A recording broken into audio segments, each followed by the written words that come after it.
Hello everyone, welcome back to my channel knowledge know. इस video में हम देखने वाले हैं यूपीएससी ने इंडस वैली सिविलाइजेशन से रिलेटेड जो भी क्वेश्चंस पिछले कुछ सालों में पूछे हैं, आज उन पे एक नज़र डालेंगे। तो चलिए वीडियो को शुरू करते हैं। The first question is which was asked in 1998, which of the following pairs are correctly matched? Lothal, ancient dockyard; Sarnath, first sermon of Buddha; Rajgir, lion capital of Ashoka; Nalanda, great seat of Buddhist learning. Lothal ancient dockyard है, ये option बिल्कुल ठीक है। मैंने आपको Indus valley civilisation की जो पहली वीडियो थी उसमें बताया था कि जो आईबीसी है उसमें तीन हमें इम्पॉर्टेंट पोर्ट सिटी या कोस्ट सिटी जो हैं वो मिले हुए हैं। पहला उसमें लोथल था, दूसरा बालाकोट था एंड थर्ड वन वॉज सुक्तांगनडोर। तो ये ऑप्शन तो बिल्कुल ठीक है। The second is Sarnath, first sermon of Buddha. Buddha को जब ज्ञान प्राप्त हुआ है इसके बाद उन्होंने जो अपना पहला सरमन था वो सारनाथ में दिया था, जिसे कि धर्मचक्र परिवर्तन भी कहा गया है। ये ऑप्शन भी बिल्कुल ठीक है। Third is Rajgir, lion capital of Ashoka. जो लायन कैपिटल ऑफ अशोका है वो अशोका पिलर के ऊपर रखा गया था एंड इट्स इन सारनाथ। तो राजगीर इसका ऑप्शन ठीक नहीं है। The fourth is Nalanda, great seat of Buddhist learning. ये ऑप्शन भी बिल्कुल ठीक है। तो इसके हिसाब से हमारा सही ऑप्शन हो जाएगा 1, 2 and 4 and correct option is C. Okay, आगे बढ़ते हैं। सो नेक्स्ट क्वेश्चन है, ये क्वेश्चन भी 1998 में ही पूछा गया था। What is the correct chronological order in which following appeared in India? Chronological order में आपको बताना है कि इंडिया में पहले क्या आया। सो ऑप्शंस हैं gold coins, punch mark silver coins, iron plough and urban culture. 1, 2, 3 and 4। So सबसे पहले हम देखेंगे अर्बन कल्चर। हमें मालूम है कि इंडस वैली सिविलाइजेशन जो है वो एक अर्बन सिविलाइजेशन थी, वहाँ पर लोग सिटीज़ या टाउन में रहा करते थे। तो 4 जो है वो सबसे पहले आया होगा। इसके बाद में आता है कि आयरन प्लाव। अब इंडस वैली सिविलाइजेशन जो थी उसमें आयरन का यूज़ नहीं होता था या उन लोगों को आयरन के बारे में मालूम नहीं था। तो आयरन जो आता है, आयरन एज शुरू होती है 7 से 6 सेंचुरी BC के आसपास में, और तभी से जो आयरन प्लाव है उसके यूज़ के हमको प्रूफ मिले हुए हैं। तो 7 से 6 सेंचुरी BC के आसपास में आयरन प्लाव जो है मिलता है। पंच मार्क सिल्वर कॉइन्स कब मिलते हैं? सिल्वर कॉइन्स हमें मिलते हैं जो महाजनपद वाला, जो 16 महाजनपद हुआ करते थे, जो कि 6 सेंचुरी BC से 4 सेंचुरी BC के आसपास का पीरियड रहा होगा, उसमें हमें पंच मार्क सिल्वर कॉइन्स मिलते हैं। और ये सिल्वर कॉइन्स जो थे वो मर्चेंट लोग जो हुआ करते थे, जो व्यापारी या साहूकार लोग हुआ करते थे, जो व्यापारी लोग हुआ करते थे, उनके गिल्ड्स जो थे वो सिल्वर कॉइन इशू करते थे। बाद में जो राजा या जो रूलर था उन्होंने इन सिल्वर कॉइन्स को इशू करना स्टार्ट किया। सबसे बाद में आता है gold coins. Gold coins word में अगर गोल्ड कॉइन की बात करें तो जो ग्रीक थे उन्होंने ईजाद किया था, उन्होंने इशू करना शुरू किया था गोल्ड कॉइन्स। इंडिया की बात करें तो इंडिया में जो कुषाण एम्पायर थी उन्होंने सबसे पहले गोल्ड कॉइन्स इशू किए थे।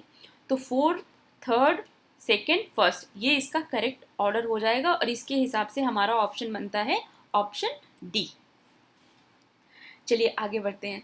Next question is which one of following animals was not represented on the seals and terracotta art of Harappan culture? Harappan culture की जो सील्स और टेराकोटा आर्ट मिली है उसमें इनमें से किस एनिमल को रिप्रेजेंट नहीं किया गया है? तो जो सील्स और फिगरीन्स मिली हैं हमको, सील्स में जो पशुपति की सील मिली है उसमें मैंने आपको बताया था कि उसमें हमें 5 एनिमल्स देखने को मिलते हैं: rhino, Bishop, elephant, tiger and antelope. लेकिन उसमें कहीं पर भी काऊ यूज़ नहीं हुआ है। इसके अलावा और भी काफ़ी सारी सील्स मिली हैं जिसमें कि फिश, राइनो और हम्प्ड बुल, ये सारे एनिमल्स जो है मेंशन हैं, लेकिन कोई भी हमें ऐसी सील नहीं मिली है जिसपे कि काऊ इम्प्रिंटेड रही हो। तो काऊ नहीं मिलती है आर्ट में। तो इसका करेक्ट ऑप्शन हो जाएगा, करेक्ट आंसर हो जाएगा ऑप्शन ए, काऊ। ठीक है, आगे बढ़ते हैं। Next question which was asked in year 2002, match list 1 and list 2 and select the correct answer using the codes given below the list. तो इसमें एक साइड में एंशिएंट साइट दी हुई है और दूसरी साइड में आर्कियोलॉजिकल फाइंडिंग्स दी हुई हैं। पहला जो है Lothal, second Kalibangan, C Dholavira and D is Banawali. और फाइंडिंग्स हैं ploughed field, dockyard, terracotta replica plough and inscription comprising 10 large size sign of Harappan script. तो जो लोथल है वो अभी ये हमने पहले क्वेश्चन में देखा था कि वहाँ पे हमको डॉकयार्ड मिला है, वो एक पोर्ट सिटी हुआ करता था, तो ए का हो जाएगा सेकेंड. इसके बाद में प्लाउ फील्ड या जो फरोज हैं वो कहाँ पे मिले हैं, कालीबंगन वाली जो साइट है वहाँ पर हमको प्लाउड फील्ड या फरोज के साइंस मिले हुए हैं. इसके बाद में धोलावीरा, जो सेकेंड इंडस वैली सिविलाइजेशन की वीडियो में मैं आपको पढ़ाया था कि जो धोलावीरा है वहाँ पर हमको इंडस स्क्रिप्ट में एक साइन बोर्ड मिला हुआ है जिसमें कि 10 सिंबल्स बने हुए थे. तो करेक्ट आंसर इसका करेक्ट हो जाएगा, सी का करेक्ट हो जाएगा 4. इसके बाद में लास्ट है बनावली. बनावली सेकेंड वीडियो में मैंने आपको बताया था कि बनावली जो है वहाँ पे हमको प्लाव का एक टेराकोटा मिला है, क्ले का हमको एक टेराकोटा मिला हुआ है जो कि प्लाव का है. तो इससे पता चलता है कि उस टाइम पे प्लाव जो था वो प्लाव शेयर जो था वो यूज़ होता था खेतों को जोतने के लिए. तो जो ऑप्शन जो बनावली है यानी कि डी है उसका हो जाएगा थर्ड. तो इसके हिसाब से अगर हम लोग मैच करेंगे तो हमारा करेक्ट आंसर हो जाता है बी.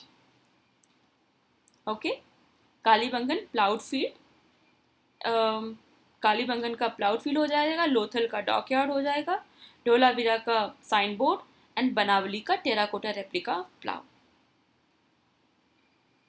ओके, चलिए आगे बढ़ते हैं. नेक्स्ट क्वेश्चन है, it was asked in year 2011 regarding the Indus valley civilisation, consider the following elements. The first जो पहला स्टेटमेंट है वो दिया है, it was predominantly a secular civilisation and the religious element though present did not dominate the scene. The second statement is during this period cotton was used for manufacturing textile in India. So दूसरा statement तो बहुत ही simple है, cotton का use होता था उस time पे. जी हाँ, बिल्कुल सही है, उसके काफ़ी सारे एविडेंसेस हमको मिले हैं, बल्कि प्री हड़प्पन पीरियड में भी कॉटन यूज़ हुआ है. क्योंकि मैंने आपको सेकेंड वीडियो में इसके बारे में भी बताया था कि एक कॉपर बीड मिला है जिसमें कि कॉटन का एक थ्रेड प्रेजेंट मिलता है. तो सेकेंड वाला जो है वो बिल्कुल ठीक है. पहले को देख लेते हैं. It was dominantly a secular civilization. Religious elements वहाँ पर मिलते हैं. हाँ, हमें काफ़ी सारी ऐसी फिगरीन मिली हैं जैसे कि फर्टिलिटी गॉडेस की जो फिगरीन मिली है या जो पशुपति की सील मिली है, उससे ये पता चलता है कि ये लोग रिलीजियस थे, पूजा की जाती थी. पीपल ट्री वाली एक फिगरीन मिली हुई है, एक सील मिली हुई है सॉरी. तो इससे पता चलता है कि वहाँ पर रिलीजियस एलिमेंट था. लेकिन हाँ, वहाँ पर कोई रूलर नहीं था, ऐसा देखने को नहीं मिलता है हमको कि वहाँ पे कोई रूलर था जो कि पूरे सिटी को गवर्न किया करता था. तो ये शायद एक सेकुलर सिविलाइजेशन जो है रही होगी. तो ये वाला स्टेटमेंट भी हमारा बिल्कुल सही हो जाता है. इसके हिसाब से हमारा correct option is C, both 1 and 2. चलिए नेक्स्ट क्वेश्चन देख लेते हैं. Next question is which of the following characteristics characterizes the people of Indus valley civilization. इनमें से इन्होंने 3 स्टेटमेंट हमको दिए हैं और ये हमें पता करना है कि इनमें से इंडस वैली सिविलाइजेशन के जो लोग थे उनकी क्या क्या कैरेक्टरिस्टिक्स रही होंगी. पहला स्टेटमेंट है they possessed great palaces and temples. दूसरा है they worshipped both male and female deities. Third is they employed horse drawn chariots in warfare. पहला ऑप्शन है क्या कि उनके वहाँ पर बड़े बड़े महल और टेम्पल्स हुआ करते थे. क्या ये सही है? नहीं, ये सही नहीं है. इंडस वैली सिविलाइजेशन में टेम्पल्स या रिलीजियस बिल्डिंग्स का कोई भी हमको प्रमाण देखने को नहीं मिलता है. ये ऑप्शन गलत हो जाता है. दूसरा है they worship both male and female deities. ये बिल्कुल ठीक है क्योंकि हमें पशुपति की सील मिलती है जो कि लॉर्ड ऑफ एनिमल्स थे. और इसके अलावा हमको फर्टिलिटी गॉडेस और मदर गॉडेस की काफ़ी सारी फिगरीन मिलती हैं. तो इससे ये प्रूफ होता है कि they use to worship both male and female deities. Third is they employed horse drawn chariots in warfare. आपको सेकेंड पार्ट पे जाने की ज़रूरत ही नहीं. जैसे ही हॉर्स आता है आपको कंफर्म हो जाएगा क्योंकि उस टाइम पे हॉर्स थे, इसका कोई हमको प्रूफ नहीं मिला है. तो ये ऑप्शन जो है चैरियट्स की बात तो आप भूल ही जाइए, उस टाइम पे हॉर्स का कोई हमें प्रूफ नहीं मिलता. तो ये ऑप्शन गलत हो जाता है. इन तीनों, फर्स्ट स्टेटमेंट जो है वो गलत है, थर्ड स्टेटमेंट जो गलत है, सिर्फ सेकेंड सही है. तो इसके हिसाब से हमारा ऑप्शन हो जाएगा बी. सो करेक्ट ऑप्शन है B. Thank you so much for watching this video. अगर इसके अलावा आपको कोई वीडियो सजेशन है तो प्लीज़ मुझे कमेंट बॉक्स में लिख कर बताइए। और जाने से पहले मैं आपको बताना चाहूँगी कि मैं इसके अलावा जो यूपी पीसीएस में या जो स्टेट पीसीएस में इंडस वैली सिविलाइजेशन से रिलेटेड क्वेश्चन पूछे गए हैं, अगली वीडियो में मैं वो लेकर ज़रूर आऊँगी। Thank you for watching this video and please जाने से पहले इस वीडियो को लाइक कीजिए, और अगर आपको ये वीडियो पसंद आता है तो मेरे चैनल को सब्सक्राइब कीजिए, और जो बेल आइकॉन है आप उसको हिट कर सकते हैं ताकि मेरे आने वाले वीडियोज़ के बारे में आपको पता चल पाए। Thank you so much, have a great day.